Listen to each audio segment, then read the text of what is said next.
les voy a presentar al doctor Carlos Ábalos. Él es médico cirujano y partero de la Universidad Autónoma de Guadalajara, cirujano oftalmólogo de la Universidad Nacional Autónoma de Bucaramanga, con alta especialidad en segmento anterior por el Hospital Civil de Guadalajara, Fray Antonio Alcalde, y jefe de enseñanza de la alta especialidad en segmento anterior del Hospital Civil de Guadalajara, Fray Antonio Alcalde. Es un gusto, doctor Carlos, tenerlo con nosotros en esta charla el día de hoy y le damos la posta para que nos hable de su tema. ¿Cómo están? Muy buenas noches. Justamente platicaba con la doctora Olivet y con Marco antes de empezar que muchísimas gracias a la Sociedad Peruana de Oftalmología, al doctor Marco Cuadro por invitarnos. En realidad, la idea de esta charla, y ya como lo hizo el doctor Marco, pues es enterarnos un poquito de lo que hacemos cada uno. Lo platiqué con el doctor Julio Moreno en su momento. Todos tenemos diferentes formas de calcular los lentes, de marcar los lentes, cuáles son nuestros tips, qué nos funciona, en qué paciente ponemos, en qué paciente no ponemos. El orden de la charla, por eso les pido una disculpa, el primero era el mío, porque voy a hablar de algo más básico, voy a hablar de algo que nos vamos a ir dando cuenta, que vamos a ir funcionando y que en lo personal yo les cuento a mí al principio, poner un lente tórico me daba muchísimo miedo, porque no sabía si tenía una buena selección del paciente, cuáles eran las expectativas del paciente. Si quieres, Marco, vamos a ir pasando la charla, es una presentación, vamos a irla pasando poco a poco.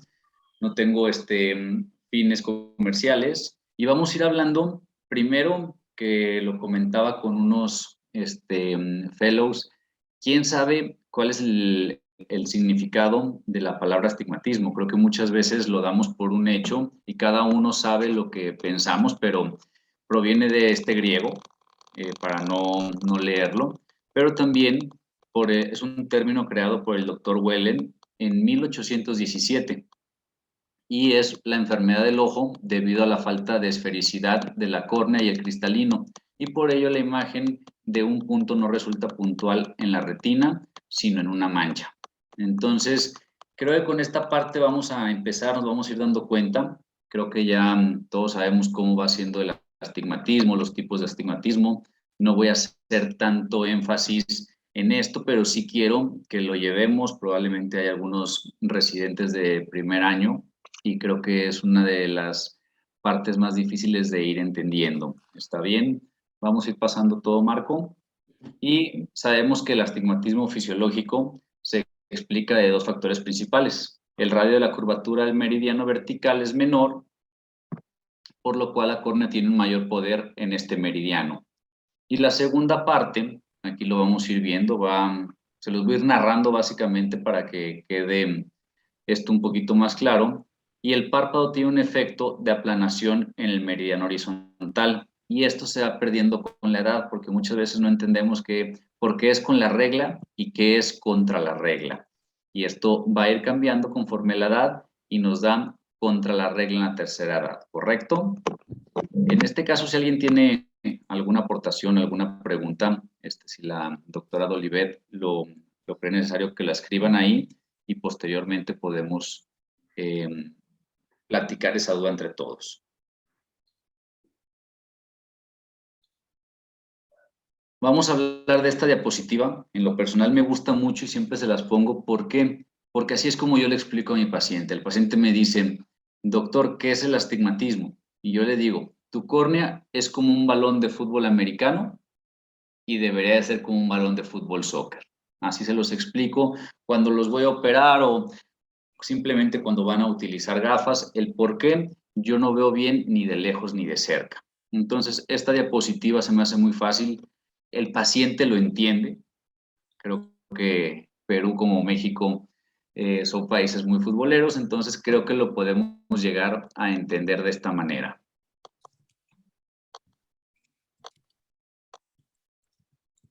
Velo pasando.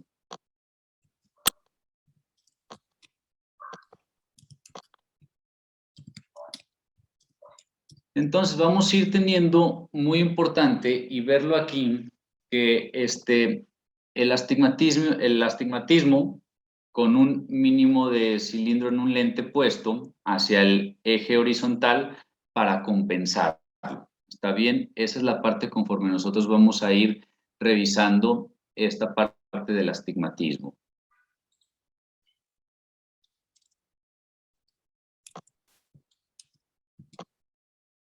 Yo sé que Marco comentaba cosas un poquito más adelantadas y son cosas que nos van a ir dando, ahora sí que esta parte para ir entendiendo cómo nuestro astigmatismo puede ir cambiando, qué es lo que nosotros vamos a hacer, cuáles son los tipos de astigmatismos que tenemos.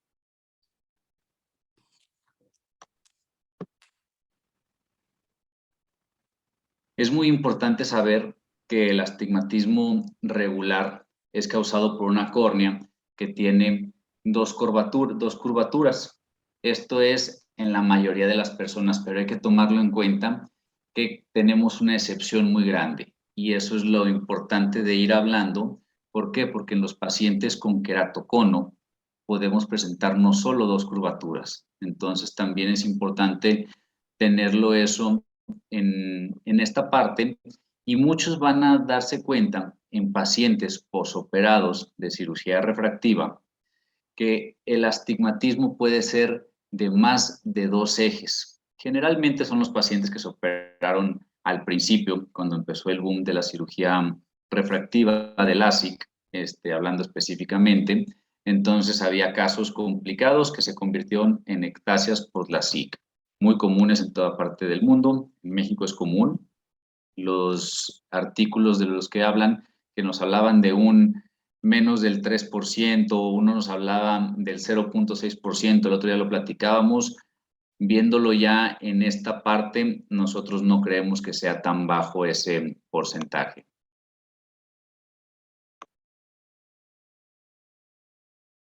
Entonces, como ustedes lo van viendo, y eso es lo que yo quiero que ustedes vayan tomando en cuenta, cómo va este astigmatismo tomando una forma muy importante. Y vamos a meternos ya un poquito de lleno en esta parte de los tips que vamos a dar, que lo vamos a dejar algunas partes como de ciertas perlas que podemos tomar. Marco, me dio gusto ahorita ver porque son probablemente tecnologías o cosas que nosotros no utilizamos. Yo en lo personal, el topógrafo que utilizo es el Pentacam, pero platicándolo con otros colegas, principalmente con Julio, con Cristian Vázquez, lo que nosotros hacíamos es empezar, y que creo que es muy importante, muchas veces no es fácil, pero es muy importante comparar las diferentes tecnologías. Y cuando empezamos a comparar podemos llegar a un mejor resultado. Por ejemplo, el Pentacam tiene diferentes mapas. Por su cámara de Scheimpflug puede evaluar el poder total de la córnea, pero cada mapa cuenta con diferentes cosas o cada aparato o tecnología de las que podemos utilizar. El otro día me daba mucho gusto escuchar una charla de un doctor que decía, claro, la tecnología es muy buena, pero yo utilizo uno de los primeros topógrafos que llegó a México y sus resultados son extraordinarios. Entonces, creo que también nosotros nos vamos a guiar mucho, que es muy importante por la selección del paciente. Van a hablar, obviamente, de otras tecnologías.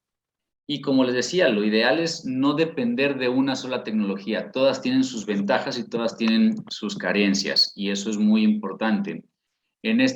Vamos a ver en un mapa, el Sirius se ve el poder refractivo equivalente, que evalúa el poder corneal total con el Ray Tracing. Es equivalente al TCRP del Pentacam. Y hay veces que podemos compararlo uno con el otro, pero creo que lo más importante es conjugarlos. Las deficiencias de uno, suplirlas con las cosas más importantes del otro. Eso es muy importante para nosotros también poder llegar a un poder promedio, también con ray tracing del área pupilar que nos dan el Sirius, que actualmente se está utilizando mucho. Entonces, ahorita ya que hablamos de estas tecnologías que vamos a ir pasando, me gusta que vean los mapas, se los voy poniendo. No les puse yo la presentación porque generalmente tengo algún problema, entonces por eso le pedí al doctor Marco que nos ayudara con eso. Vamos a irnos un poquito más adelante.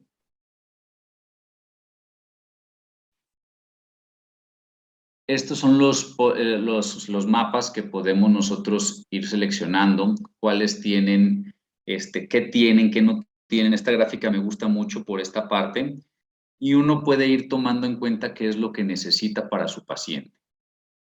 Vamos más adelante.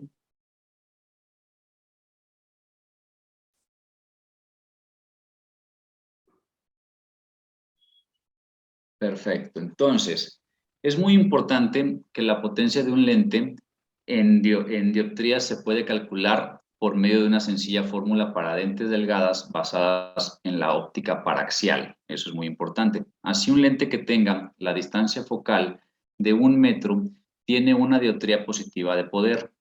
Esto funciona para lentes que están ubicados al aire, que es muy importante tomar en cuenta porque ya tenemos diferentes tipos de lentes. En caso de que los lentes estén expuestos a diferentes medios, con diferentes índices de refracción, se debe emplear la fórmula teniendo en cuenta el radio de curvatura del lente y el índice de refracción de los medios. Todo esto suena muy complejo, pero si nosotros lo vamos desglosando y tomando en cuenta las diferentes tecnologías, cada vez va a ser más fácil entenderlo para nosotros y poder dar al paciente, que siempre nos dicen, bueno, entonces, usando las tecnologías nos va a cambiar o vamos a cambiar el eje al eje refractivo del paciente, y eso es uno de los tips que yo les quiero dar. Muchas veces nosotros tenemos que irnos con el eje refractivo del paciente. Las características de la córnea, el lente más poderoso, incluyen en su cara anterior, tienen un radio de curvatura aproximadamente de 7.8, como lo veíamos en la imagen. Y conociendo el índice de refracción de la córnea de 1.376, se puede calcular el poder de la cámara anterior corneal, que era lo que se hacía antes, ¿correcto? Entonces, por esta parte, teniendo esas fórmulas, nos podemos dar cuenta que podemos realizar muchas formas o llegar a un mejor, no diagnóstico, sino a una mejor calidad de vista para el paciente y poderlo llevar a un mejor resultado. Para el poder de la cara posterior debemos tener en cuenta que el segundo medio es el humor acuoso y el índice de refracción es de 1.336. El poder de la cara posterior de la córnea con el radio de curvatura de 6.5 milímetros. Para calcular el poder total de la córnea aproximado sin tener en cuenta el efecto del espesor de la córnea, se suman estos dos poderes. Entonces, resumiendo un poquito esto que es un poquito pesado, la córnea en realidad, al ser más delgada en el centro, tiene la forma de menisco negativo, pero tiene el poder positivo. El índice refractivo del humor acuoso neutraliza casi toda la cara posterior. Entonces, hablando de esa óptica fisiológica, hay que estudiar estas características fisiológicas del ojo. Entonces, para mí es muy importante ver cómo se van compensando la parte anterior con la regla y la parte posterior contra la regla.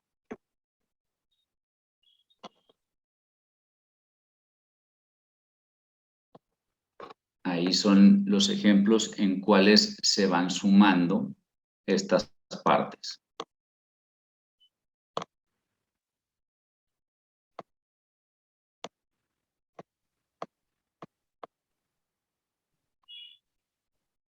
Muy bien.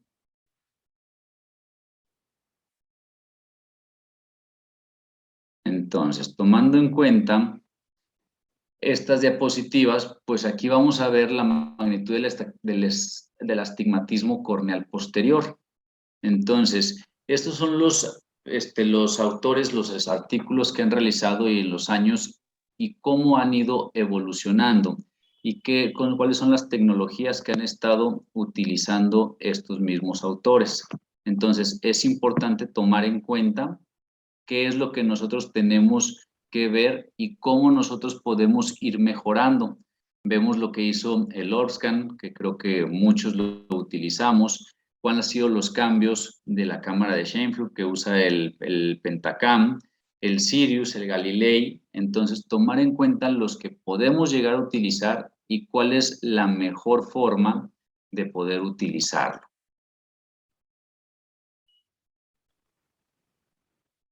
En la mayoría de los casos, cuando el meridiano más curvo de la córnea se encuentra entre 60 y 120 grados, el meridiano más curvo de la córnea posterior se encuentra en la misma ubicación. A medida que aumenta la magnitud del astigmatismo anterior, también aumenta la magnitud del astigmatismo posterior. Y esta es otra de las cosas muy importantes para los que realizamos cirugía refractiva. Creo que es muy importante poder tomar en cuenta esto, que antes no lo tomábamos en cuenta, revisando bien los mapas y ver cómo está nuestra cara posterior. Y va a ser un índice muy importante para saber si el paciente es un candidato para cirugía o en realidad nosotros decimos mejor lo dejo pasar. Muy bien, entonces, avanzando un poquito, metiéndonos más en los lentes, dejando un poquito atrás, aunque es muy importante y vamos a ir hablando de la córnea, la capacidad del lente intraocular para corregir el astigmatismo en el plano corneal es aproximadamente el 70% de la que enuncia en el plano de la lente. Es importante para saber cuál es el límite de corrección con cada marca. Ahorita que Marco nos hablaba, cada uno va viendo con qué lente se le rota más, se le rota menos o se le ha rotado o por qué se rota. En realidad los tips que dio Marco son muy importantes. Ahorita hablaremos de algunos otros que nosotros podemos utilizar y que también son sencillos. Y los astigmatismos mayores requieren lentes personalizados. Eso ya lo sabemos, sin hablar de casas comerciales. Sabemos que ahorita podemos conseguir casi cualquier tipo de astigmatismo en ojos relativamente eh, sanos, porque hay veces que tenemos algunos pacientes post trasplantes de córnea que en realidad son astigmatismos muy, muy elevados. Entonces, ¿qué hacemos? ¿Cómo realizamos el cálculo? Existen los modelos matemáticos, que los podemos ver en varios papeles, en las fórmulas, que son temas muy, muy complejos, o la evaluación directa, que muchas veces, simplificándonos todo, no vamos a hacer lo que nos diga el Pentacam, sino darle ¿cuál? Su eje manifiesto, el eje que el paciente nos pide. Y yo quiero que eso se nos quede muy en claro y no dudar. Existen muchas tecnologías. Ahorita Julio va a hablar de otras tecnologías un poquito más adelante que nos pueden ayudar, pero no son perfectas. Si el paciente yo lo tengo de hace muchos años con el astigmatismo en el mismo eje, ¿por qué se lo voy a cambiar? ¿Por qué se lo voy a rotar? Muchas veces el paciente no se siente satisfecho. Entonces, los diferentes calculadores que yo intento, y eso es también uno de los tips. ¿Cuál es mi mejor alternativa? ¿Qué es lo que yo voy a buscar?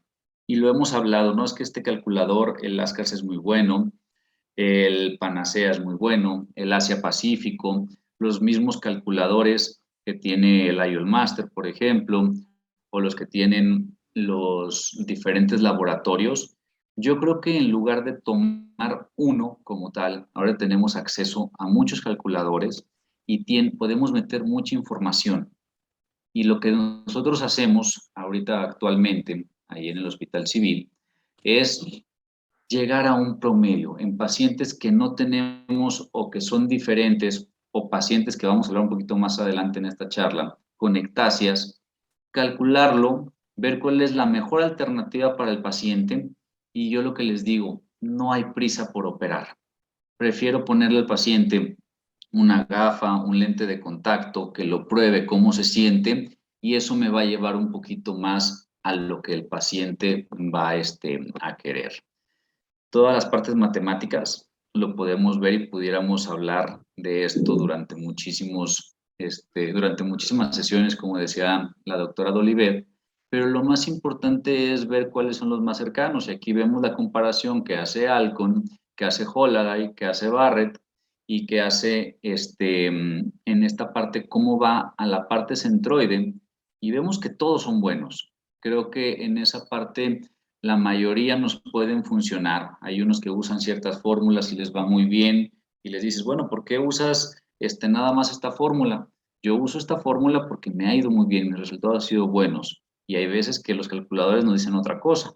Entonces creo que es muy importante ir viendo lo que cada uno de nosotros llegamos a hacer. Y también quirúrgicamente, una de las cosas que yo quería hablar, y principalmente lo hablo con los residentes y con los fellows, ¿quién tiene su CIA? ¿Quién tiene su surgeon astigmatismo? ¿Cuál es el astigmatismo inducido de cada uno? Y muchas veces no lo tenemos y los calculadores ya no lo piden. Y es muy sencillo tenerlo. En realidad, los que estamos en hospital escuela podemos revisarlo. Hay veces que es más difícil en la parte privada, pero podemos realizarlo y en esta parte todavía nos va a ayudar un poquito más. Hubo una pregunta muy buena ahorita de alguien que está en la charla que dijo, es muy importante tomar en cuenta para el nuevo cálculo que hizo Marco la incisión. En realidad yo pensaría que no, porque yo en el calculador ya la puse. Entonces aquí vemos cómo nos dice en este calculador astigmatismo inducido quirúrgicamente. Entonces es de 0.27 y ese nos va a ayudar a muchas cosas. Hay doctores que operamos superior, que fue nuestra escuela. Platicaba con Julio, Julio opera temporal, por ejemplo, y también eso nos cambia. Entonces tomar en cuenta qué tipo de cuchillete utilizamos, si va a ser de 2.8, de 2.4, de 2.2. Entonces, eso también hay que tomarlo en cuenta para nuestro resultado, no nada más es llegar a poner el cuchillete que nos entreguen. Son de esos tips que nosotros podemos llegar a tener y nos van a dar. Vamos adelante, Marco, por favor.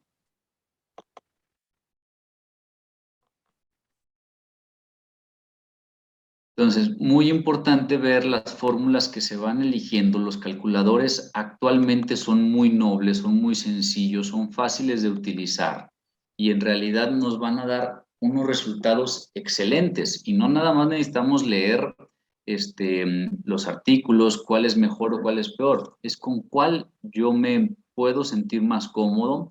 Yo les decía a las personas con las que trabajo, me decían, doctor, ¿por qué opera superior? Porque en la verdad para mí es mucho más cómodo operar superior por la posición de mis manos, pero también hay ocasiones en las que necesito cambiarlo. ¿Por qué? Por dónde voy a poner mi incisión. Hablábamos también de otro tipo de incisiones, de macul, que es para contrarrestar. Algunos están de acuerdo, otros no, pero cada uno que vaya evaluando sus resultados creo que es lo que le va a ir dando un poquito más esa parte. Vamos un poquito más para adelante. La selección del algoritmo correcto, cómo va a ir disminuyendo, qué es lo que se necesitamos, cuándo usar Barrett, cuándo usar Abulafia. Pero yo lo que les decía y que para mí es muy importante, todo esto son papers, todo esto son artículos, ¿cuál es la mejor para mí? Estas fórmulas son los algoritmos de corrección del astigmatismo corneal posterior. Si se coloca Barrett, se estima que aproximadamente el 0.4 dioptrías de astigmatismo contra la regla posterior. Si seleccionas Holaday, solo hacen correcciones para posición efectiva del lente, es decir, no se cuenta con el astigmatismo corneal posterior. Y es un punto muy importante que lo podemos tener con nuestro Pentacam. Estos ejemplos son los que nos pueden llevar a dar un poquito de mejorar. ¿Por qué? Porque como lo platicó Marco y lo va a platicar Julio en su momento, el paciente ya nos exige, ya no va a estar cómodo y el paciente, Marco pero un paciente queda muy bien, queda feliz y el siguiente ojo no queda igual, entonces por eso es algo bastante complicado para él decir, bueno, ¿por qué me quedó bien un ojo y el otro ojo si yo estaba más o menos igual? Un doctor nos decía, y creo que varios van a estar de acuerdo, ¿qué calculador voy a usar? Y me preguntaban, ¿qué lente vas a usar? Entonces, unos decían que nos fuéramos con el calculador de la casa. Y ese es un buen tip que nosotros podemos tener. Y creo que por esa parte vamos a ir evolucionando, a ir comparando. También una cosa de esto sí, lo que nosotros vimos en los artículos, a mí también en lo personal me pasó. Para mí, Abulafia es muy similar a Barrett y al Standard K, como Holaday. Entonces, esa es una de las cosas que yo he tomado en cuenta, aunque intento comparar siempre. Creo que de cierta manera me ha ido bien con estas fórmulas, pero nosotros decíamos una cosa y uno de mis profesores y de mis mentores, el doctor Alejandro Tello, entonces él nos decía, él describe este método y creo que muchas veces no contamos con toda la tecnología o los que a veces vamos a hacer alguna campaña. Él decía, en caso de no tener la medición del astigmatismo posterior, hay que ver cómo está el astigmatismo del poder corneal obtenido a partir del índice queratométrico y cómo cambia este valor con respecto al poder corneal total obtenido por lo que nosotros utilizábamos. Si disminuye es porque el astigmatismo posterior es contra la regla, según las explicaciones del diagrama, que tiene en cuenta la ubicación de los astigmatismos anterior y posterior en cada caso, por lo cual hay que utilizar Barrett o Abulafia si aumenta y usar en los otros Holaday o la Standard Key. Entonces son también pequeños tips que nosotros podemos tener y de cierta manera podemos orientarnos por una fórmula, que eso es lo que al final quisiéramos tener la fórmula perfecta y que con una sola fórmula pudiéramos calcular todos nuestros pacientes y que quedaran lo mejor corregido. Otra de las cosas muy importantes, y lo vamos a platicar también de los lentes, es que a veces hacemos los cálculos y no tomamos muchas veces en cuenta el equivalente esférico. Y lo platicaba también, que les sirva como tips, aquí debe haber muchos que maquilan pacientes y llegan y te dicen, oye, pero fíjate cómo me quedó.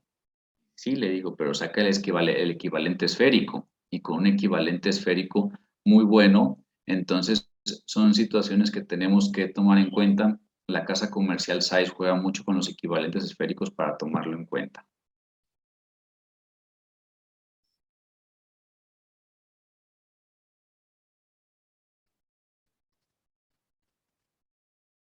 Entonces, estos son los ejemplos que nosotros vamos a ir teniendo.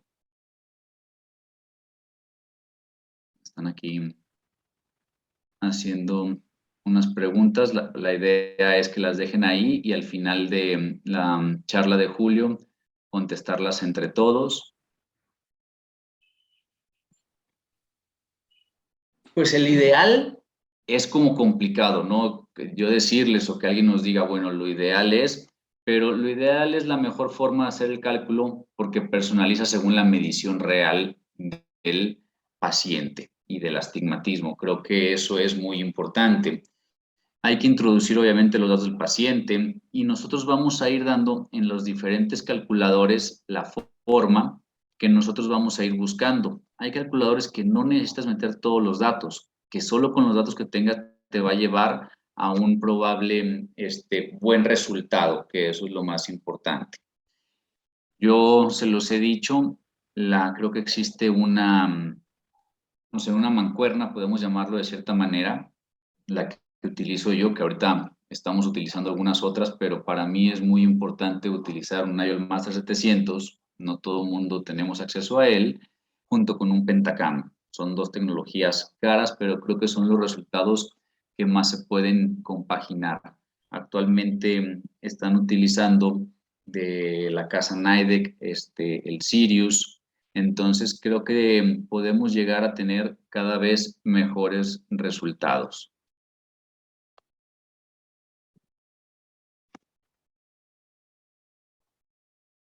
Vamos un poquito más para adelante.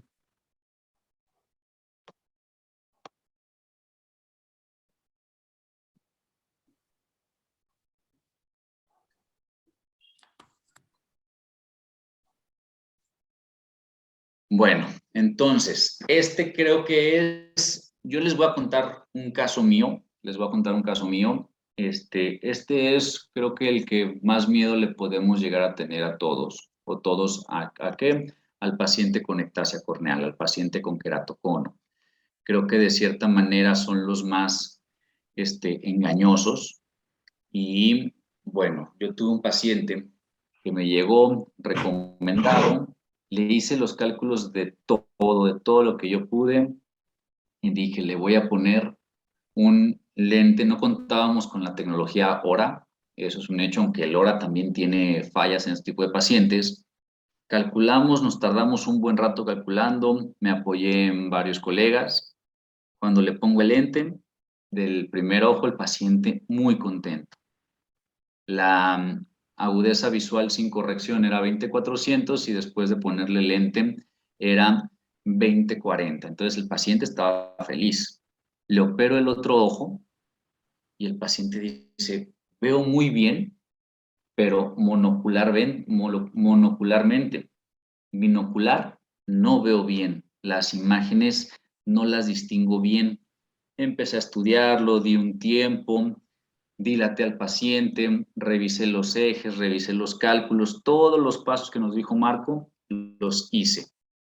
El paciente no estuvo contento, intenté adaptarle gafas, el residual era poquito, tenía un buen equivalente esférico, le dije que iba a tener una neuroadaptación, el paciente no regresó.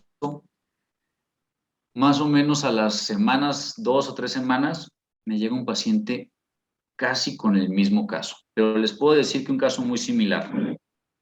Hice lo mismo, le expliqué, le hice firmar todos los consentimientos informados, habidos y por haber. Él ya había leído que existía un lente que corregía el astigmatismo. Lo operé y el resultado fue 20/30 de ambos ojos. Hice exactamente lo mismo y me quedó muy bien el paciente. Pero los tips son solo en casos de astigmatismo regular. Hay que evaluar el astigmatismo posterior. Si el lente es esférico o con asfericidad neutra, que es muy importante. Las caras comerciales a veces nos hablan de diferentes cosas que nos funcionan, que no nos funcionan. Hay que hacer lo que nosotros sabemos. Hay que tomar idealmente un lente con el número AVI alto y no implantar lentes en caso de no corregir todo el astigmatismo. Este último punto es un poquito debatido, un poquito debatible de cierta manera, pero nos hemos dado cuenta que sí, en realidad cuando corregimos todo, nos queda cierta hipocorrección y el paciente no le molesta tanto. Vamos más adelante. Cuando nos llegan los pacientes que no podemos hacer el cálculo, que el IOL Master no me sale, que el Pentacam me sale muy complicado, una de las cosas que nos ha funcionado en conjunto con el doctor Cristian Vázquez es primero implantar los anillos intrastromales, los segmentos intrastromales, nosotros nos esperamos mínimo 3 meses, repetimos todos los cálculos, repito todo lo que yo hago de cálculos, que es la topografía y el IOL Master, para nosotros poder llegar a implantar un lente. Y la verdad, aquí hemos tenido muy buenos resultados. Y lo que comentaba Marco, que creo que en lo personal lo hemos estado estudiando, no lo he estado aplicando, y es este lente. Y este lente va a ser un lente para corregir los defectos residuales. No sé si alguien tenga experiencia con este lente, pero de cierta manera creo que es muy importante tomarlo en cuenta. El rotar el lente nosotros lo hacemos, creo que es la primera alternativa cuando el lente se nos rota. Yo principalmente uso lentes de soporte, de 4 soportes, y con esos lentes la verdad no he tenido rotación. Y la ventaja que tengo es cuando me paso poquito lo puedo regresar. Con los lentes de áptica DC, el regresarlo tengo que dar toda la vuelta. Entonces también son cosas que uno va tomando como ciertos tips y creo que de cierta manera eso puede ayudarnos, nos puede familiarizar mucho. Entonces creo que esta es una parte importante. Este lente se coloca en sulcus, también es muy importante tomar en cuenta eso. Es un lente, por lo que hemos leído, como alternativa noble, pero también hay que hacer ciertas mediciones, hay que tomar en cuenta. Y pues las sorpresas refractivas, yo lo veo más para sorpresas refractivas porque yo antes de poner este lente, primero intentaría rotar, revisar bien, revisar mis cálculos. Yo no estoy peleado con hacer una corrección en la córnea con una cirugía de superficie. Principalmente hacemos PRK nosotros aquí, entonces tampoco nos ha ido bien, pero este lente para las sorpresas refractivas, donde no encontramos nada, creo que es una mejor opción que explantar un lente y volver a poner otro lente.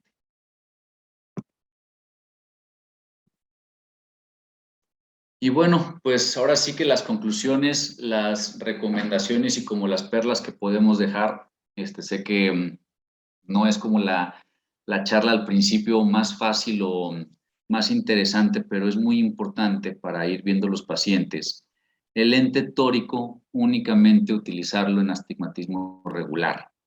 He visto personas que les ha ido muy bien utilizando en irregular ojo. Estas son las cosas que yo hago. Personalizar el cálculo con medición del astigmatismo posterior, utilizar el mapa de poder corneal total, verificar la capacidad de corrección del lente en el plano corneal, que era yo lo que les comentaba, el implante de segmentos intrastromales en astigmatismos irregulares como primera parte de nuestro resultado, primero hacerlo y posteriormente pensar en ponerle el lente. Entonces, los lentes con un número ABI alto en casos de queratocono y cuantificar el astigmatismo inducido quirúrgicamente. Creo que esta es una parte muy, muy importante, el último. Se los dejo ahí, que ojalá todos lo tengan, porque muchas veces por ahí viene la sorpresa. Les agradezco muchísimo y les pido una disculpa por conectar un poquito más tarde. Nunca al paciente ofrecerle que va a quedar viendo el 100% o que va a tener una independencia de gafas al 100%. Eso es muy importante y se van a ahorrar muchos problemas. Es mejor ofrecerle menos y darle más que ofrecerle más y darle menos. Muchísimas gracias. Muchísimas gracias, doctor Ábalos. Ahora invitamos al doctor Julio Moreno para que nos comparta su pantalla. El tema que el doctor Julio nos va a exponer es técnicas de marcado y alineación de lentes tóricos. Bueno, vamos a hablar un poquito sobre el manejo del astigmatismo, más que nada enfocarnos en el marcaje y la alineación, que son factores fundamentales. Yo particularmente inicié mi práctica con los lentes tóricos prácticamente. Yo desde la residencia tuve mucho contacto con los lentes tóricos y durante mi alta especialidad, pues con más razón, era algo del día a día. Y eso me abrió mucho el mundo y el camino de nunca tuve ese miedo a los lentes tóricos que veo muchas veces en muchos de los colegas que ya sea por la escuela que tienen o por las primeras experiencias que tuvieron ya saliendo de su práctica a su práctica privada o en institución, pues tienen cierta aversión a los lentes tóricos y pues básicamente yo me voy a enfocar en tratar de incentivarlos un poquito a que dejen de tener ese concepto y que algunos tips que nos pueden ayudar, aparte de lo que ya habló el doctor Cuadros y el doctor Ábalos respecto al cálculo y lo que puede llegar a pasar con un lente tórico con una rotación. Vamos a ver un poquito cómo evitarlo y cómo vamos a tener mejores resultados con eso. Bueno, estos son mis conflictos de interés, no tengo ningún conflicto con esta charla. Y pues, los objetivos sería conocer la importancia de los diversos factores que influyen al implantar un lente tórico, identificar los mejores métodos para marcaje y alineación del lente, que después del cálculo son los factores más importantes para que tengas un buen resultado, y tips y recomendaciones en general para los lentes tóricos. Bueno, hablaremos un poco de que la cirugía de catarata se ha vuelto una cirugía refractiva. Eso es algo que está pasando y es el futuro realmente. Los que ya estamos más inmersos en este tema lo estamos viendo, sobre todo con el advenimiento de los lentes premium, entiéndase monofocales plus, multifocales. Cada vez va a ser más importante esta parte, ya que no corregir el astigmatismo durante la cirugía va a significar que no logras el objetivo refractivo y por lo tanto las expectativas que se está creando el paciente y que muchas veces le creamos nosotros también, ¿no? Y cerca de un 30, los últimos estudios ya dicen casi un 40% de los pacientes que se meten en una cirugía de catarata tienen más de 1.25 de dioptrías de astigmatismo corneal. Entonces ahí la importancia de usar lentes tóricos. ¿Y cuánto es lo mínimo que vamos a tratar? Pues normalmente yo soy más del punto, o sea, no dejar más de 0.5 de astigmatismo residual, principalmente con la regla. ya que más de esto va a comprometer la agudeza visual o el desempeño visual del paciente, ya sea de lejos o de cerca, y más de uno de residual te va a comprometer en todos los rangos, ¿no? Entonces siempre es importante tomar esto en cuenta. Y entonces nos viene a qué se basa mucho, dónde vamos a alinear nuestro lente y en qué nos vamos a basar. Pues principalmente lo hacemos en un cálculo preoperatorio, basándonos en el astigmatismo corneal. No hay que olvidar la cara posterior de la córnea también. Recuerden que tiene su magnitud. Los estudios nos dicen que es de 0.26 hasta 0.78 contra la regla. Hay muchos aparatos nuevos que lo miden. Tiene así Pentacam, el Master 700 y demás, pero realmente es una estimación. A fin de cuentas lo tratan de medir de una manera con ciertos, por la forma, ya sea por el OCT o por el Scheimpflug o el trazado de rayos. Realmente no lo estás midiendo directamente como lo haces con la cara anterior. Entonces yo soy del pensamiento de que realmente la cara posterior no la vamos a poder medir al 100% como debe ser, y es mucho de los factores que influyen en el cálculo del lente intraocular hasta que la lográramos medir de alguna forma desde la parte posterior, que pues prácticamente va a ser imposible. Entonces vamos a hacer ciertas estimaciones y los estudios se van a ir acercando más hacia eso, pero nunca va a haber un 100% de certeza de la cara anterior y la cara posterior, lo que nos va, más bien la diferencia entre la cara anterior y la cara posterior, lo que nos va a definir pues las sorpresas refractivas que llegamos a tener. Y es muy importante el astigmatismo inducido quirúrgicamente. Carlos habló sobre eso. Nosotros podemos tener el lente perfectamente alineado, que no se nos rote, bien marcado, pero si no sabemos cuánto estamos induciendo nosotros de astigmatismo, no nos va a servir de nada. Podemos hacer un cambio como el caso que puso el doctor Cuadros, pero realmente nosotros, si no conocemos al 100 nuestro astigmatismo inducido, nos puede pasar más eso. Claro, eso nos puede pasar aunque sepamos exactamente nuestro astigmatismo siempre, pero vamos a reducir la posibilidad mientras más lo conozcamos, qué cuchillete usamos, en qué eje lo hacemos, si lo hacemos en el más curvo, cuánto influimos, si lo hacemos superior temporal, cuánto estamos induciendo, siempre es muy importante. Y bueno, en cuanto al problema con el astigmatismo inducido, principalmente es que pues no lo conocemos, ese es el principal factor. Yo les recomiendo, hay varias como aplicaciones o programas donde podemos ir metiendo nuestros keratometrías preoperatorias y posoperatorias y lo vamos a ir conociendo poco a poco, ¿no? Ahí nos arroja un problema, ¿no? Más bien un resultado. Y bueno, vamos a hablar un poquito sobre cuánto es la importancia de la alineación, de dónde vamos a hacer nuestra incisión y el marcaje como tal, en algunos casos que voy a estar demostrando. Por ejemplo, aquí tenemos un paciente que tiene casi una doctrina de astigmatismo contra la regla. Aquí vemos que nosotros nos podemos basar en el equivalente esférico. Era alguna cuestión que yo tomé mucho tiempo cuando era residente. Decía, pues me va a quedar en 0.02, o sea, decía, no, me va a quedar perfecto. Pero realmente tú tienes que tomar en cuenta que esto es un astigmatismo, un equivalente esférico. Si lo vemos en graduación ya residual, pues estamos viendo que nos deja algo muy, o digamos como muy importante el astigmatismo contra la regla con el que queda, es el equivalente esférico. Sigue siendo casi 0, pero con un residual de casi 1 de astigmatismo contra la regla. Si nosotros ponemos, por ejemplo, un lente tórico, vamos a ver que si hacemos o dejamos un lente tórico, la graduación pues es la misma, 0.010, pero el astigmatismo residual va a ser de 0.10. Entonces, es lo que estamos buscando siempre en el eje ideal con nuestras incisiones. Aquí estoy haciendo una incisión en temporal, pero también lo podemos hacer nosotros como lo estamos manejando, depende cómo hacemos la incisión. Por ejemplo, en este caso, si yo voy a operar temporal, yo que opero casi todos mis pacientes temporal, puedo hacer temporal, uso un lente T2, pero si no quiero usar un lente tórico, quiero hacer un poquito más con la incisión, es importante que tú también alinees tu incisión. Puedes marcar tu incisión en la parte de arriba a 90 grados y con esto logras un objetivo muy similar porque tenemos que tomar en cuenta que influye la cara posterior de la córnea también. Entonces, aquí entrando superior sin usar un lente tórico, logramos un resultado muy similar que usando un lente tórico. Eso es cuando hay astigmatismos bajos y hay que también aprender a marcar muy bien dónde vamos a hacer nuestra incisión.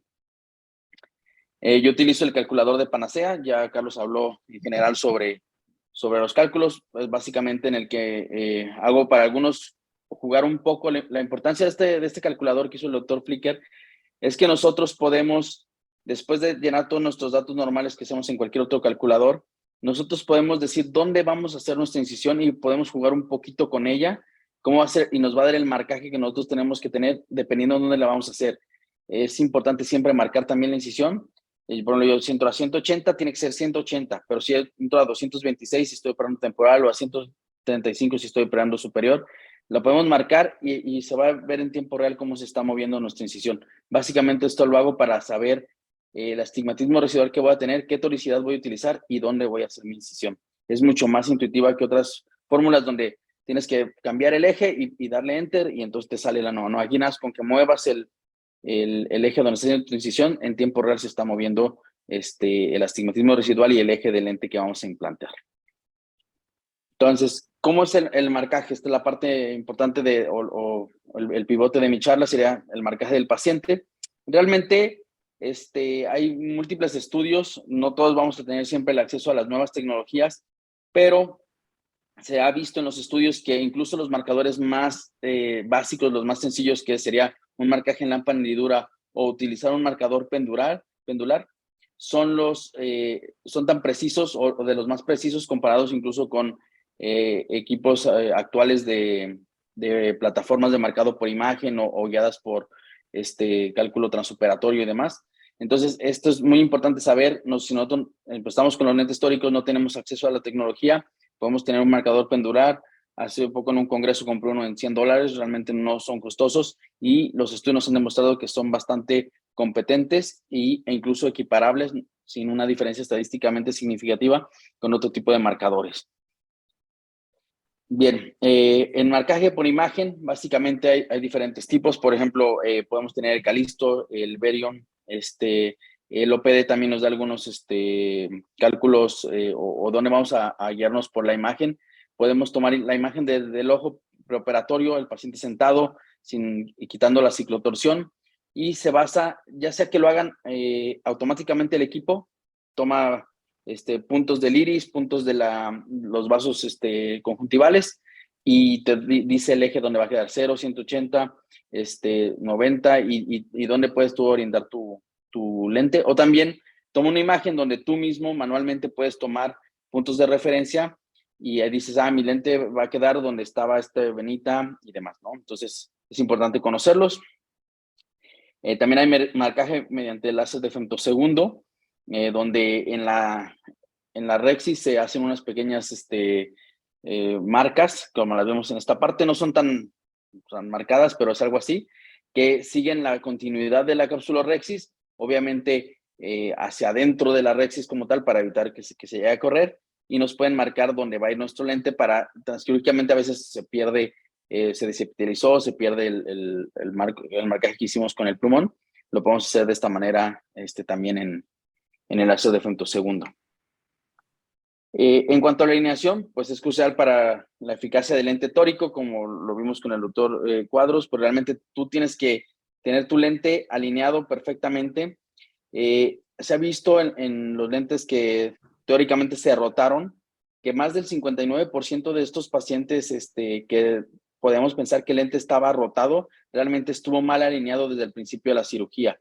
Se hizo un estudio donde se alineaba el lente al eje que teóricamente habíamos marcado, pero realmente estaba mal alineado con ese eje y nunca se rotó, sino que realmente terminando la cirugía ya estaba el eje mal alineado de estos pacientes. Entonces es importante distinguir esa parte entre una mala alineación, una mala colocación durante la cirugía o una rotación de lente. Para la alineación, aparte del marcaje convencional en la lámpara hendidura y hacer tu guía, ya sea que lo hagas directamente en el eje en el que tú vas a implantar tu lente, o que lo hagas a 0 y 180 y después con algún anillo, ya sea como un anillo de Méndez, lo coloques. También están los sistemas digitales. Personalmente yo utilizo el sistema Ahora, que además de corroborar el poder del cilindro del lente a implantar, nos sugiere el eje correcto para alinearlo. Nos indica dónde hacer nuestras incisiones y el centrado de la misma. Básicamente aquí en la parte de alineación, estamos viendo aquí, una vez alineamos el lente, el Ahora nosotros le decimos el eje que nosotros tenemos planeado y también nos da un eje que el Ahora nos sugiere. Y una vez nosotros localizamos ese eje y alineamos nuestro lente, el mismo Ahora hace una nueva toma y nos dice que con el lente que nosotros implantamos, nosotros implantamos un lente con toricidad de 3 de cilindro, y nos dice, con ese lente en la posición en la que está es te va a dar la menor cilindro residual y ya no lo muevas, ¿no? O ¿sabes qué? Muévelo con las manecillas de reloj, contra las manecillas de reloj. Los que tenemos acceso a esa tecnología nos da mucha ventaja en ese sentido, pero no son indispensables. Si nosotros hacemos una buena alineación, un buen marcaje, no tenemos que depender de estas tecnologías. Si los tienen disponibles, pues les sugiero empezar a utilizarlas. Si nos ahorran, sobre todo tiempo y algunos dolores de cabeza, aunque no son perfectas, tienen sus detalles y siempre es importante poco a poco irlas conociendo y utilizándolas. También el Calisto. El Calisto no hace el cálculo o la corroboración del cálculo transoperatorio, pero sí nos marca la rexis, el eje de la incisión, el eje de la alineación del lente y también nos ayuda a medir la curvatura de la córnea como para basarnos en si una vez ya hecha nuestra incisión y todo eso, hace una toma de la córnea y podemos ver si hubo cierta modificación del astigmatismo de la córnea y en base a eso hacemos una alineación con el eje que estaba marcado previamente para el lente, ¿no? También se basa en imagen, hace una toma previa, ya sea con el EOL Master o también otros equipos de Zeiss, y después se sube este programa al Calisto y se puede implantar, se puede tener la alineación que estamos buscando en nuestro lente intraocular.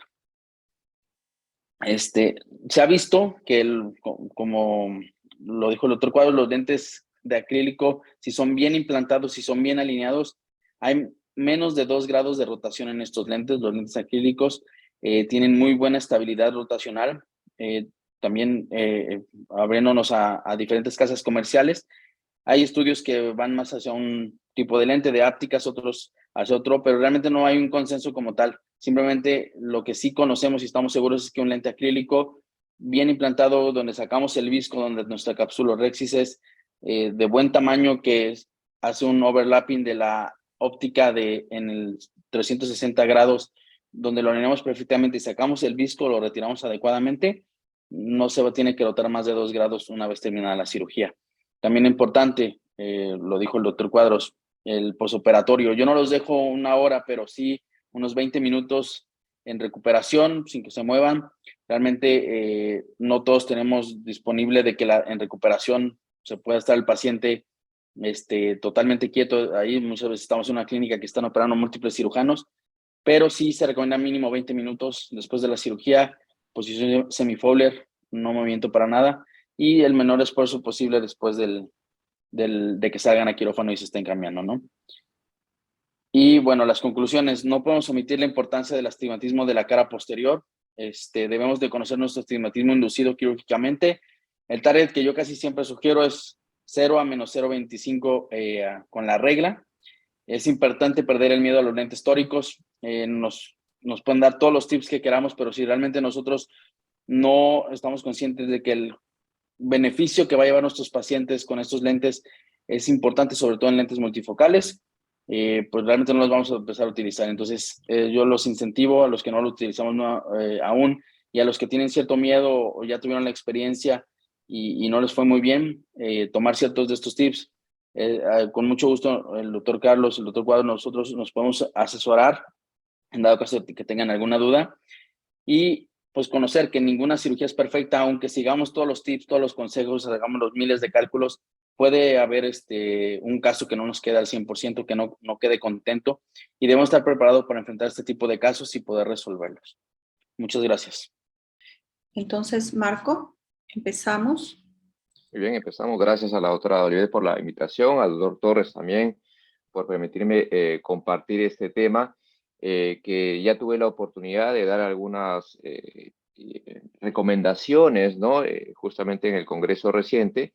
Espero que pueda ser aprovechado por los, digamos, colegas que no tuvieron esa oportunidad, ¿no?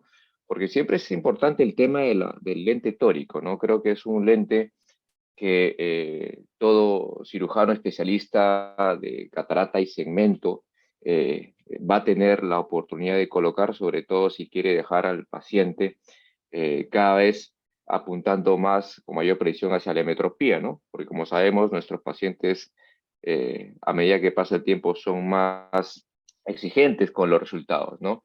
Y como sabemos, astigmatismos corneales en los pacientes con catarata tienen una yo diría pues una alta prevalencia. 1 de 3 por lo menos tiene un astigmatismo que valdría la pena corregir si queremos llegar a esa hemotropía, a ese resultado pues satisfactorio para el paciente. Sin embargo, esta es una complicación que, a pesar de toda la parte del cálculo y la parte del implante, que ya vamos a revisar con los colegas, digamos, que también van a participar en esta charla, a pesar de realizar adecuadamente una intervención, un implante de lente tórico, este puede rotar y darnos pues dolores de cabeza.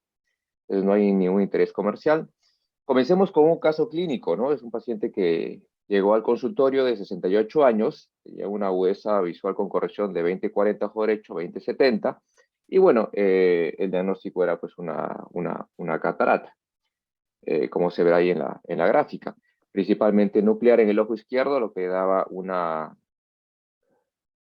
miopización, como podemos ver acá en la parte refractiva, sobre todo el ojo izquierdo, de una miopía de 4.5, no tanto así en el ojo derecho, y también tenía un astigmatismo refractivo importante.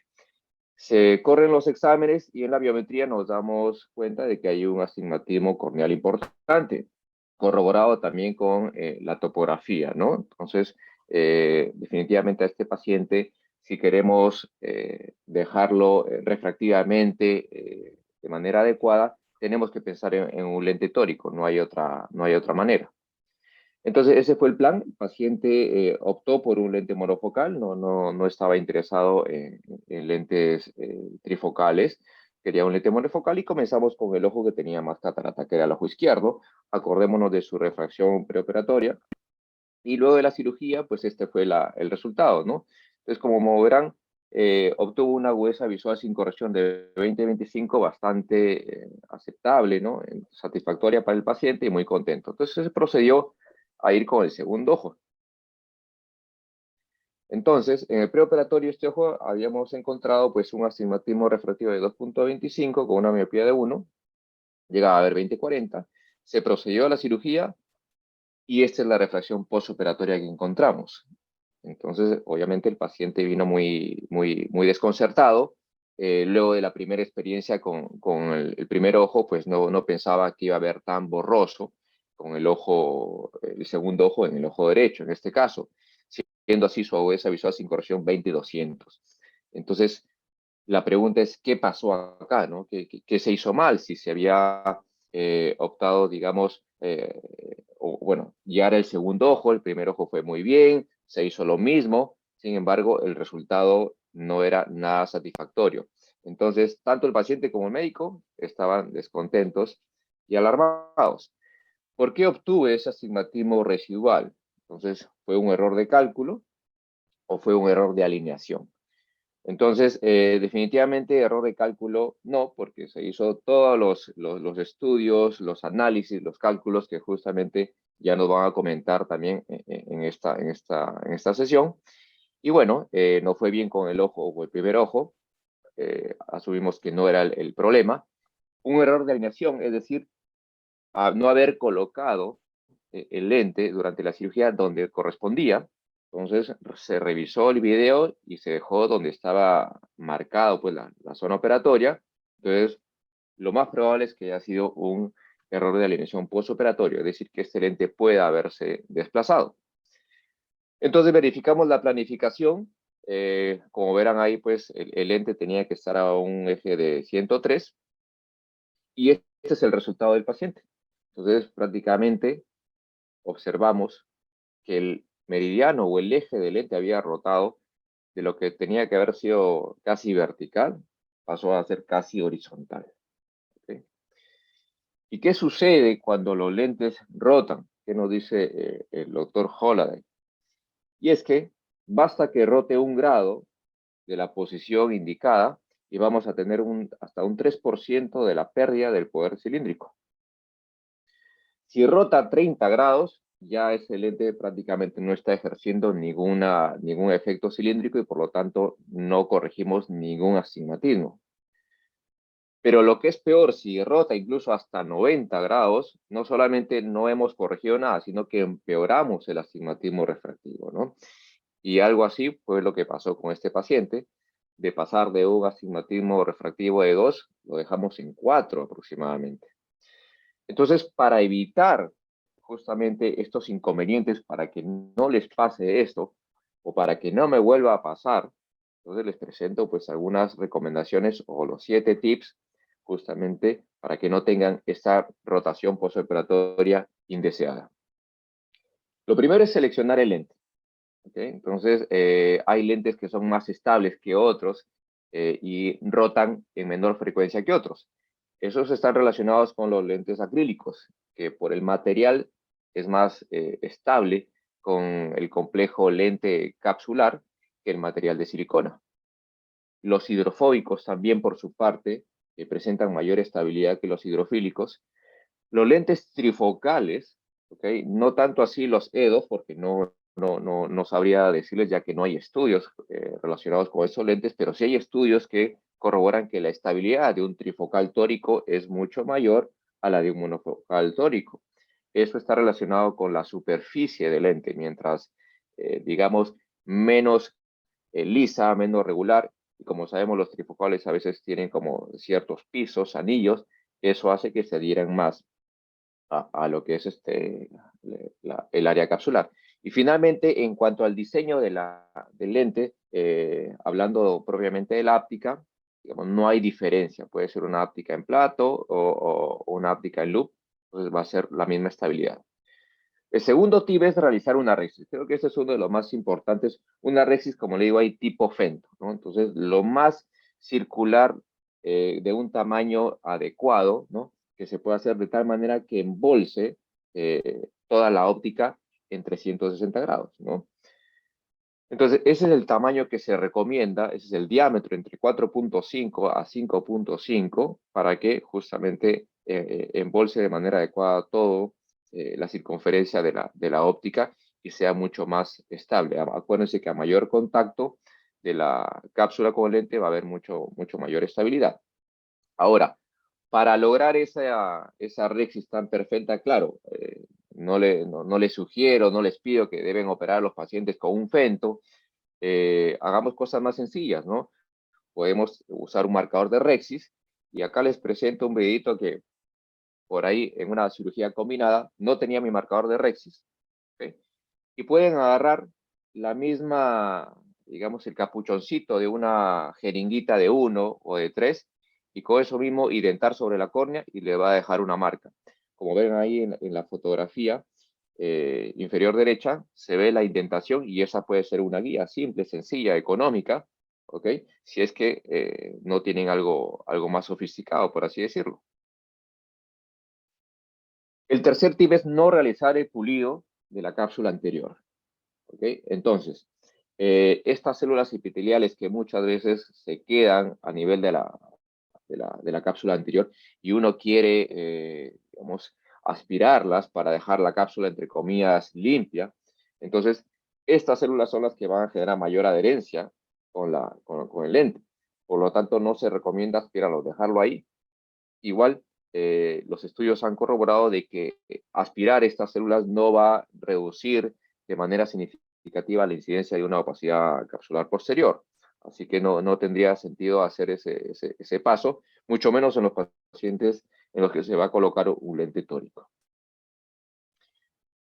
El cuarto tip, y acá también es uno de los más importantes debido a que justamente el acúmulo o dejar viscoelástico en la cámara anterior es una de las causas por las cuales, si no la principal, por la cual el lente puede rotar, ya que el viscoelástico va a ser como un colchón que no va a permitir un contacto adecuado entre la cápsula y el lente.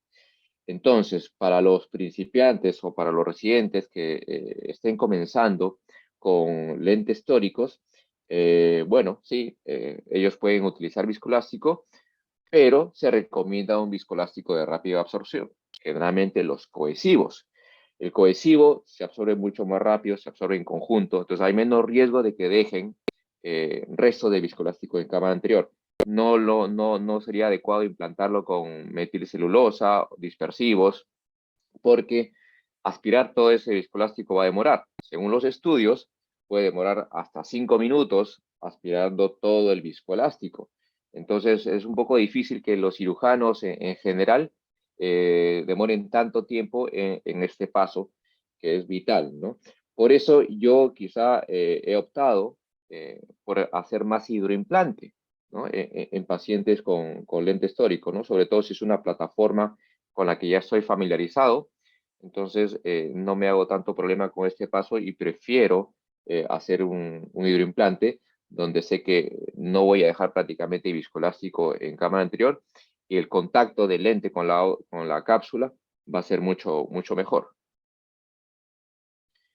El quinto tip es que al final de la cirugía, a veces los cirujanos, al hacer digamos, la hidratación de las heridas, dejan una cámara muy a tensión, ¿no? Para eso, justamente para corroborar hermeticidad, pero no es conveniente muchas veces y sobre todo en pacientes que tienen cámaras amplias, ¿okay? Entonces, lo ideal es dejar una presurización media, como están viendo ahí, se tantea al final con una cánula, una presión intermedia, porque esto va a ayudar a que, digamos, la cámara se colapse un poquito y a su vez la cápsula va a ajustar más sobre la superficie del lente, ¿no? Entonces, acuérdense que todos estos tips, estas recomendaciones, tienen el objetivo de generar una mayor adherencia, un mayor contacto de la cápsula con el lente.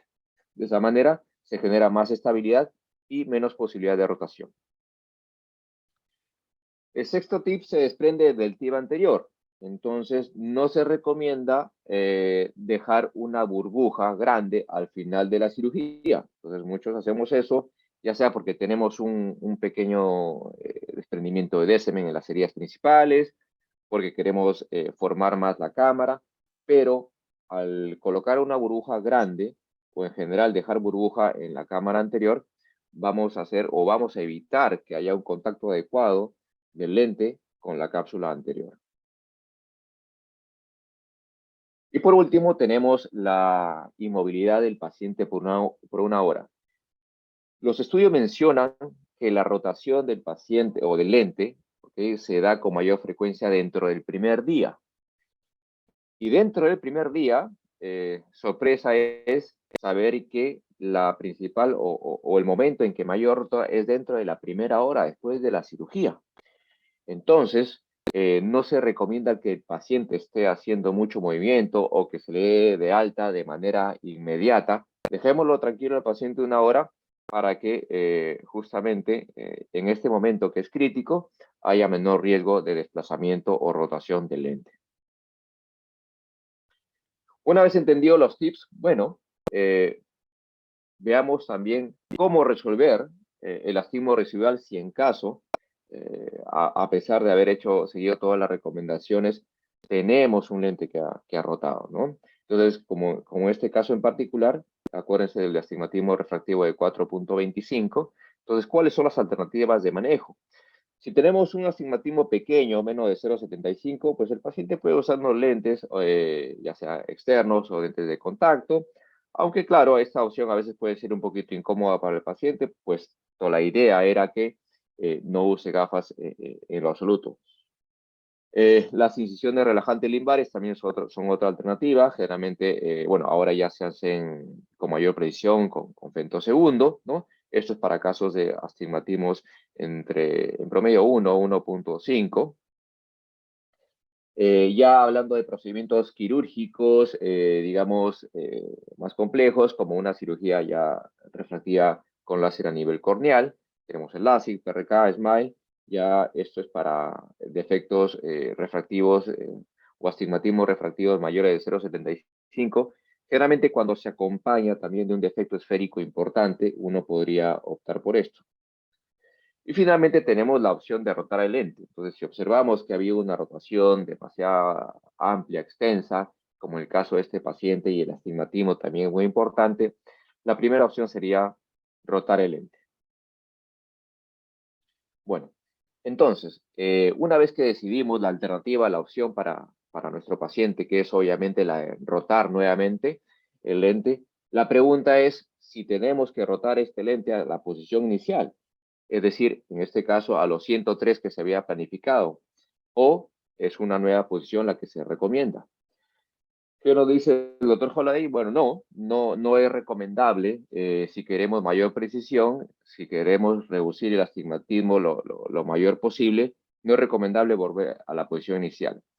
¿Y eso por qué? Porque ahora tenemos un dato que no teníamos previamente y es la refracción postoperatoria ya con el lente dentro del ojo. Entonces, con ese dato, más un análisis vectorial, hay una serie de plataformas o programas que nos sugieren un nuevo meridiano, un nuevo eje. De esa manera vamos a reducir el astigmatismo en mayor cuantía, ¿no? Esos modelos son matemáticos, desarrollados por varias plataformas, como les digo. En este caso, una de las primeras, si no la primera o la más conocida, es astigmatisfix.com, de los doctores Verdal y Harten. Siempre menciono que el doctor Verdal pues, es un refractivo muy conocido, cirujano refractivo muy conocido en Estados Unidos, pero fue también profesor de matemática, ¿no? Entonces, con esos conocimientos previos, le fue más fácil diseñar o elaborar esta plataforma. Y es muy sencilla de manejar. Ustedes entran a la página y colocan esos datos que son accesibles y los encuentran en la historia del paciente, ¿no? Son datos referentes del paciente, modelo de lente, bueno, el eje original que se había calculado, la refracción postoperatoria y las agudezas visuales. Lo único que tienen que ingresar y que quizás no es el dato que ustedes deben calcular es el eje actual del lente.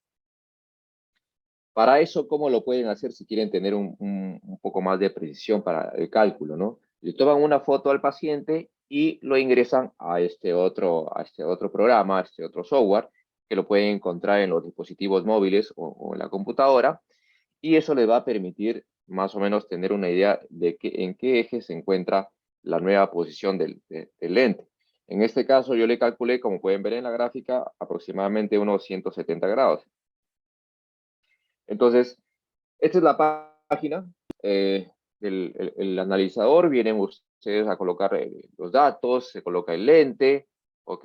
Ahí viene esos datos. El cálculo del cilindro ya, de la corrección a nivel corneal, eso ya es automático. Colocan la refracción postoperatoria, el eje actual, el eje, digamos, originalmente planteado y las agudezas visuales. Pueden calcular y automáticamente pues el programa me da un nuevo eje, en este caso a 82 grados. De lo que estaba originalmente a 103, me calcula a 82 grados. Entonces ese es el desplazamiento que hay que hacer ahora. Ahora, me gusta este programa o esta página porque tiene esta curvita. En esa curva, de acuerdo al eje en que yo vaya a colocar el lente, me dice cuánto de astigmatismo residual. Y como verán ahí, si yo lo dejaba a 105 grados, casi en la posición original, me iba a quedar un astigmatismo residual de 1.67. Y es por eso que me sugiere una nueva posición, en la cual el astigmatismo va a ser mucho menor. Finalmente, en la última parte pueden corregir algunos datos para recalcular sus resultados. No solamente tienen esa plataforma, también tienen una plataforma diseñada por el Dr. Holliday, que es ixoa.com. Colocan también similares datos, como pueden ver ahí en la parte, digamos, de los resultados. Acá me recomienda también a 82 grados. Tienen también la aplicación de Panacea, que es también bastante conocida. Dentro de su apartado tenemos un calculador para astigmatismo residual post-implante de lente tórico. Y como verán, pues es fácil también de utilizar. Pide algunos datos sencillos, refracción postoperatoria, básicamente, y algunos datos biométricos. Y en este ejemplo también me sugiere aproximadamente un eje de 81 y 82. Entonces no hay mucha diferencia entre ambas plataformas. Finalmente tenemos ya un equipo un poco más sofisticado, que es el iStrace. Es un equipo que trabaja mediante trazado de rayos, muy útil para cirujanos refractivos, porque tiene muchas aplicaciones. Dentro de ellas también un apartado que me ayuda a corregir en caso de desplazamiento de rotación de estos lentes tóricos. Ahora, una vez que hemos optado pues, por hacer ya, digamos, la nueva rotación del lente, hemos calculado la nueva posición, ¿cuándo realizar el procedimiento? En general se recomienda que se haga esto entre la primera y segunda semana. No en la primera porque el riesgo de que me vuelva a rotar es mucho mayor. Entonces, esa es la recomendación estadística, que en este periodo generalmente es el periodo en que menos riesgo de rotación vamos a tener. Y no nos demoramos más, no esperamos un mes, porque obviamente vamos a tener la incomodidad del paciente, ¿no? Con la visión borrosa, y pues no queremos también un paciente descontento o que vaya hablando pues mal por ahí de nosotros, ¿no? Ya no usar viscoelástico, por supuesto, solamente tienen que ingresar por las mismas incisiones que habían hecho previamente. Pueden hacerlo con suero nada más. En ese caso yo normalmente ingreso con una cánula de irrigación y con la otra mano pues voy colocando el lente, voy rotándolo a la posición recomendada, ¿no? Entonces, luego de la rotación, en el caso del paciente, teníamos el siguiente resultado. Acordémonos que antes había un astigmatismo refractivo de 4.25 y después de la rotación, pues obtuve un resultado, digamos, bastante considerable, importante, de 0.75. Este paciente, digamos, quedó muy contenta con ese resultado porque, como sabemos también, el astigmatismo, digamos que no es muy elevado, también le ayuda al paciente a darle algo de multifocalidad. Y este paciente con ambos ojos siente que ve de lejos muy bien y de cerca también ve un poquito, pero principalmente es por este defecto residual. Entonces no quiere corregirse más ese defecto, quiere dejarlo ahí. Ahora, importante también hablar sobre el anillo de tensión capsular. ¿Debemos colocar anillo de tensión capsular en todos los casos? Bueno, en realidad no es en todos los casos. La recomendación es en casos en los que uno pueda tener una longitud axial mayor de 26 principalmente, aunque algunos estudios lo sugieren mayor de 24. Y también en pacientes que tienen pues alteración de la zónula, ¿no? En nuestro caso, pseudofoliación, que tenemos bastante de esos pacientes. Entonces, en esos casos sí podríamos pensar en utilizar un anillo de tensión capsular. No, digamos, no hacerlo de manera general en todos los pacientes. Bueno, y si vuelve a rotar el lente, ¿qué hacemos? Ya eso se convierte quizás en una pesadilla para el paciente y para nosotros, pero ya hay algunos métodos un poquito más desesperados, por así decirlos, pero efectivos igualmente. No hay reportes de varias intervenciones, como por ejemplo realizar una captura inversa de la óptica. Acuérdense que una captura normal es cuando nosotros colocamos las ápticas en sulcus y abotonamos el lente en saco. Acá es al revés. Acá el lente tiene las ápticas en saco y la óptica la sacamos hacia sulcus, ¿no? Ese es el abotonamiento inverso. Entonces eso le da también mayor estabilidad. Captura con la posterior. Puede ser manual, pero también con femtosegundo hacer una rexis posterior, de tal manera que abotonemos la óptica detrás de la cápsula posterior. Finalmente también está descrito suturar las ápticas, ¿okay? a lo que es el complejo esclerocapsular. Y por último también lentes ajustables, ¿no? Que ya se están probando, que bueno, poco a poco seguramente se irán haciendo más conocidos, que sobre todo son para astigmatismos residuales. Hasta 1.5 en promedio, ¿no? Se dice que esos lentes pueden ajustar su astigmatismo refractivo. Y bueno, eso sería, digamos, como que las recomendaciones que tengo para compartir con ustedes relacionadas a evitar la rotación de los lentes tóricos. Muchas gracias, Marcos, por tu exposición. Tenemos unas preguntas en el chat del doctor también Eloy Calderón. Dice, ¿ese nuevo eje recalculado se debe a las modificaciones hechas con las incisiones de la primera FACO? Y bueno, teniendo en cuenta que la incisión fue de 2.2, ¿no? Que se considera anastigmática, ¿no? Entonces, de repente, para complementar el doctor Marco, ya que el doctor Julio nos ha dado también ya una idea. Marco, a ver. Sí, sí. En general, pues no se recomienda hacer nuevas incisiones, ¿ok? Uno puede utilizar ya sea observar la huella de la paracentesis y también la principal. La principal puede volver a abrirse, ¿no? De la cirugía original, porque los calculadores no tienen el apartado de nuevas incisiones porque uno asume que ya no va a modificar más la córnea, no va a hacer nuevas incisiones porque, como sabemos, esto puede moldear la córnea y cambiar un poquito el astigmatismo, tanto en su magnitud como en su eje. Entonces es repetir o reutilizar las incisiones para hacer esta nueva rotación. Pero creo que la pregunta va más orientada al por qué no utilizar el eje que tenías al principio. Creo que lo que el doctor quiso decir fue esa parte. Ah, ok, ok, ok. Sí, O sea, ¿por sí, qué como que recalcular? ¿por qué recalcular? Porque Ya. yo, yo en lo personal muchas veces he hecho la rotación al eje que yo ya había calculado, no recalculo en muchas ocasiones. Digo, de cierta manera puedes estudiarlo y yo ponía el mismo eje con buen resultado. Se supone que hay como que un nuevo análisis vectorial que se genera, ¿no?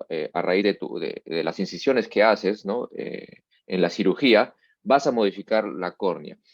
Y esa nueva modificación bueno, va a dar como resultado también esa nueva, digamos, refracción postoperatoria.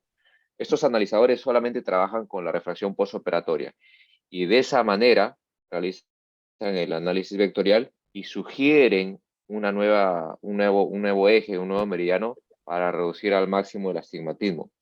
Sí, podría ser interesante quizá hacer un estudio pues para los casos que uno tuviera, ¿no?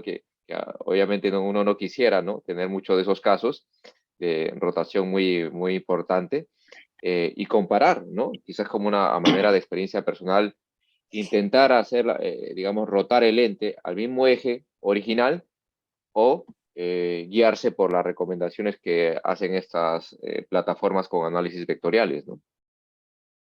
Sí, esa creo que es la respuesta de la pregunta y creo que es muy buena pregunta y en realidad, bueno, pues hay que ver si nos cambia mucho ese eje y a ver que no se vaya contra la regla, lo que decía Julio. Otra pregunta que yo Sí, tenía, no, Marco. bueno, Ah, de esa parte también es importante, o sea, si nosotros utilizamos, por ejemplo, esta herramienta como el Astigmatis Fix y ponemos los lentes que decimos, me quedó perfecto, ¿no? O me quedó con 0.75, que realmente el paciente está contento y no planeamos rotarlo. Si nosotros lo metemos los datos, también va a no haber lo va a casos donde nos dice, ¿sabes qué? Si lo rotas 5 grados más, el paciente te va a quedar en 0.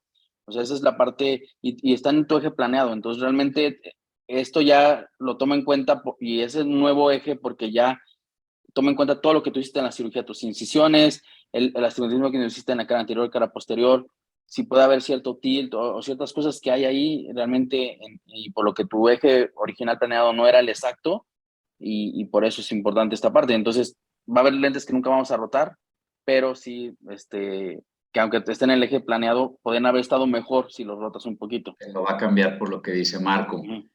Marco, en esos pacientes que tienen una midriasis muy buena, continua, esa midriasis no te cambió, fue una cirugía que terminaste relativamente rápido y ya acomodas tu lente, tú dijiste una cosa, no colocar una burbuja de aire.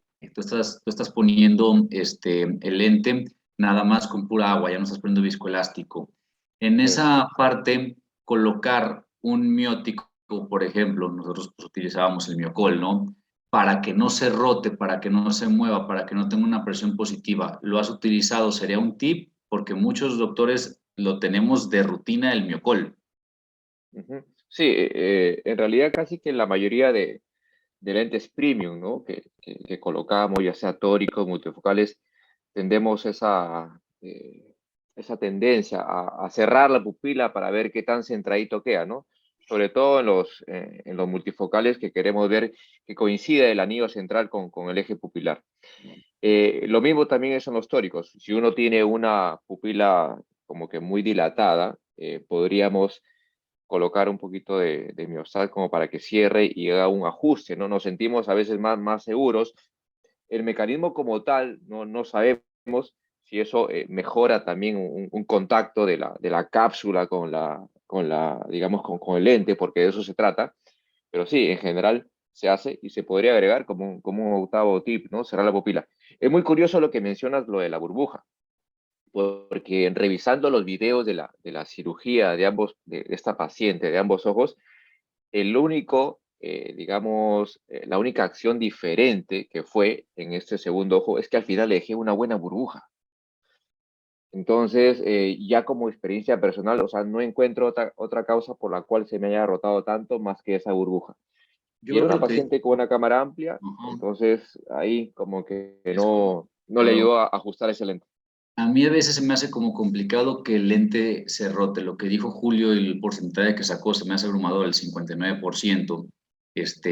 Pues es porque no lo alineamos bien. Yo muchas veces creo que cuando ya terminé de aspirar o unos que utilizan punto, de repente dices, "Pues, ya le corregí el astigmatismo porque voy a utilizar punto, nada más voy a hacer herméticas, un poquito más herméticas las incisiones o edematizarlas, pero creo que ahí es donde tenemos en esa parte. Si a mí me dicen, deja a tu paciente en recu 1 hora, pues me van a decir, estás loco. La Claro. verdad, creo que Julio y yo estamos ahí, que si nos dan 5 o 10 minutos, eso me hace mucho. Entonces, creo que es más la alineación que dejamos nosotros y de cierta manera va ahí. A mí el lente de soporte de los 4 soportes, personal, y no por decirlo, pero no he tenido una rotación y yo casi no pongo anápticas en C. Sí pongo anillos de tensión en cristalinos grandes, en pacientes miopes, sí pongo anillos de tensión. Eso lo hago de rutina y tengo mi Claro. esquema, pero no he tenido una rotación como tal en esa parte. Me he equivocado en acomodarlo, en alinearlo, porque reviso el video y lo alineé mal. No hay de Claro. otra. Sí, ese dato que menciona Julio, sí, también es impresionante, ¿no? Hasta 50% de que uno piensa que todo está bien alineado y realmente no está así.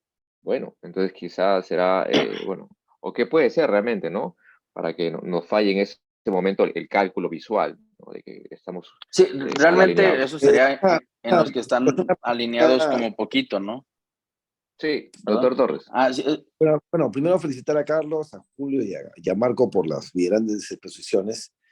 Pero yo voy a ser un poco como residente, ¿ok? O sea, imagínense que soy el más neófito de todos los médicos acá en el auditorio y me pregunto, ¿no? O sea, cuando yo voy a un calculador, realmente el calculador que hace mi cálculo por el lente tórico ya tomó en cuenta el astigmatismo de la cara posterior, o sea, con los estudios de Koch y todos los estudios que hay sobre el astigmatismo de cara posterior, inclusive para la CEA. Entonces, para darles herramientas para que no tengan miedo, porque la idea de todas estas charlas es que la gente joven, un poco que se anime un poco más a hacer estas cosas, ¿no? Y que no tenga tanto temor, porque de repente un poco que estamos haciendo es, si bien es cierto, le estamos dando los tips muy grandes para poder hacer todo un análisis frontal a todo lo que es el astigmatismo, con el análisis vectorial y cómo pasar unas coordenadas a otras, o sea, de un valor con esfera, cilindro, y a un valor de un análisis más complejo como un análisis vectorial que sabemos que se hace para poder corregir lo que es el eje, que lo empezamos usando con los lentes de contacto, por ejemplo, pero que han servido mucho para que estos calculadores se den y faciliten las cosas, porque realmente si me pongo a pensar, oye, mi cara posterior tiene tanto y voy a tener que hacer esto, entonces como que me voy a desanimar. La pregunta, como le digo como neófito, es, ¿estos calculadores ya toman en cuenta la cara posterior? Esa es la primera sí. pregunta. La segunda pregunta es, si ya tomo la cara posterior y ya tengo eso, ¿me tengo que preocupar adicionalmente para poder hacer otro factor de corrección? Y la otra es que en la córnea, a ver, si yo digo, tengo que alinear mi lente tórico a un eje 93 grados, realmente, ¿cuántos de ustedes lo dejan realmente a 93? O sea, hay que ser conscientes. A ver, Marco, y empezando por ti, ¿no? ¿En cuánto estás comprobado que está a 93 grados? ¿Realmente a 93?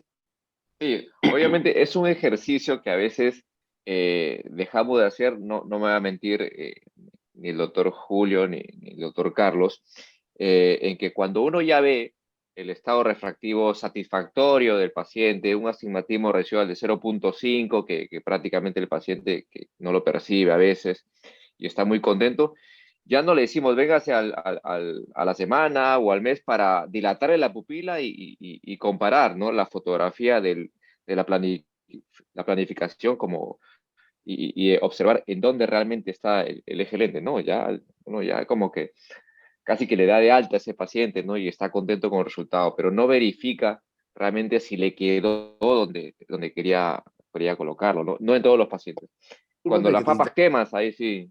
la pregunta era en el intraoperatorio, o sea, en el intraoperatorio realmente ese espacio que tienes entre entre 90 y 95 o entre 90 y 100 es tan pequeño, inclusive con el microscopio, que tú realmente puedes estar seguro que lo has dejado al eje que está Ah, un no, poco. eso sí no creo que sea tan preciso, porque incluso a veces si nosotros hacemos la marcación manual, a veces yo lo hago pinto las canulitas, ¿no? Y como que indento la córnea para dejar ese grosor nomás, ya estamos hablando de casi medio 5 milímetro, grados. y eso es cuántos grados son, ¿no? Entonces, efectivamente, ahí uno No, no pero es bueno, tan preciso. yo creo que lo que dijo Julio es muy importante y base de la base de esto es lo que dice Julio.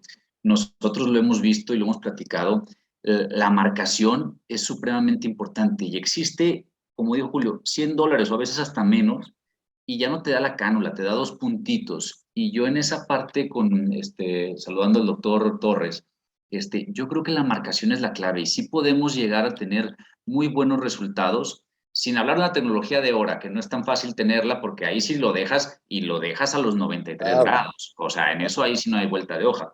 Pero lo que dice Julio, si nos tomamos desde simplemente cómo lo voy a marcar y enseñamos a nuestros fellows, a nuestros residentes, a un buen marcado. Yo tuve un caso y lo platico mucho. Llegué a hacer una maquila y me siento y veo las marcas y la marca estaba una de un lado, otra de la otra, ni siquiera coincidían. Y bueno, ¿y en dónde lo pongo? Pues lo puse a la mitad y le dije, oye, esto no está ni siquiera bien marcado. Entonces, creo que lo que dijo Julio es muy importante y sí, busquemos dejarlo a los 93. No es fácil, pero encontremos esa forma y con los calculadores sí nos dan el valor de la cara posterior, lo que decía también Julio. Entonces podemos llegar a eso y hay veces que a mí también me pasa, como dice Marco, si ya me quedó con menos 0,50 y el paciente me dice, doctor, estoy feliz, bueno, vámonos, listo, se acabó. Solo para que se entienda digamos, la palabra que utilizan los colegas mexicanos, maquilar es cuando un cirujano más experimentado opera el paciente de otro digamos, menos experimentado, por así decirlo, ¿no? Bueno, y respecto a la parte de sí, los calculadores, Barrett, Kane, ahora Abulafia, todos ellos toman en cuenta la cara posterior de la córnea, pero hay que tomar en cuenta que tienen un nomograma. O sea, todos estos hacen un nomograma, Panacea tiene un nomograma. Claro, hay otros que te dicen, tú pon la cara posterior, porque la calculaste con el Pentacam, la calculaste con el IOL Master 700, pero también, como lo dije en mi charla, esta cara posterior de la córnea es por cómo tú regresa la luz, o sea, es una estimación de cómo regresa un estímulo luminoso que avienta el equipo y cómo lo recibe de regreso, ¿no? Entonces, a fin de cuentas, es una estimación y no es una medición exacta.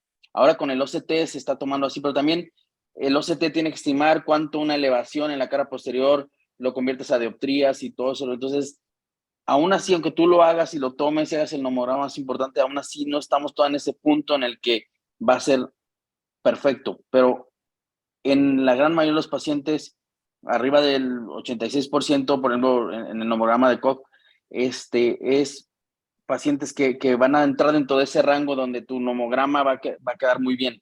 Entonces hay que perder ese miedo. Y al contrario, si tienes un paciente que tiene un 1.5 de dioptrías de astigmatismo, por más que tú le hagas la incisión en el eje más curvo y demás, si no se lo bajas bien, le pones un lente multifocal, el paciente no va a estar contento. Entonces es mejor ir cambiando hacia esa parte, o si no te acercan lentes monofocales que realmente, pues, o no tóricos, digamos, multifocales no tóricos, que muchas veces no vas a dar el resultado que el paciente espera. Entonces es Ahora, poco a poco y tú vas a ir ganando experiencia en ese sentido, ¿no? Julio, Carlos, no sé, cuando ustedes ingresan los datos al calculador, las queratometrías, ¿prefieren usar las del biómetro óptico o las del topógrafo? Depende del paciente, digo, si tengo un paciente con un antecedente de cirugía o tengo algo un poquito raro, muchas veces me voy por el Pentacam. Yo trabajo mucho con el Pentacam y me ha ido muy bien. Pero si es un paciente no tocado, un paciente relativamente sano, que todo está estable, no son casos complicados, me voy por el biómetro.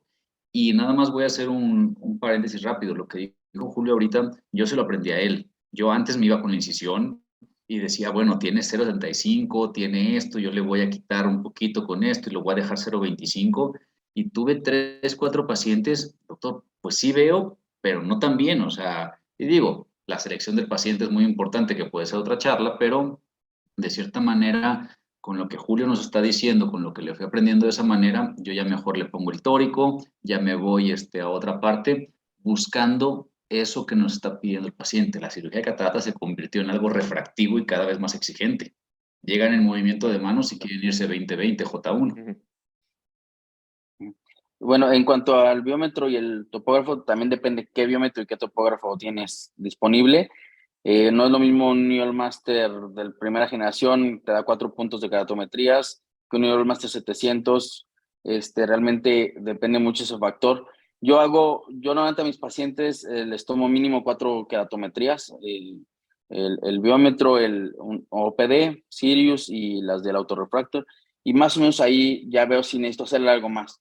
Y Si sacas necesito hacer un promedio. pentacam. Sale diferente, sacas promedio. Normalmente no, casi siempre me guío mucho en lo que me da el OPD, yo me manejo ahorita mucho con el OPD, pero si no difiere mucho de los demás. Si difiere mucho, me va al Pentacam y tienes que hacer el Pentacam tiene mucho el Holoday Report del Pentacam, te basa mucho en la pupila, qué keratometría está en la pupila, y es muy bueno para cuando tienes alguna, sobre todo una córnea que no está tocada, un poco irregular, o cirugía refractiva, algo por el estilo. Lo único que sí hay que tomar en cuenta y no olvidarse del concepto básico, ¿no? O sea, el índice refractivo de cada aparato es importante, o sea, también tengan en cuenta, ¿no? O sea, para que los chicos no se equivoquen. Porque un ortoptómetro probablemente no va a tener el mismo índice refractivo que para la cara posterior de la córnea, que un Pentacam ni con un IOL Master 700. Entonces, son cosas que es importante tener en cuenta para poder comparar los aparatos que estamos utilizando. Y me parece genial.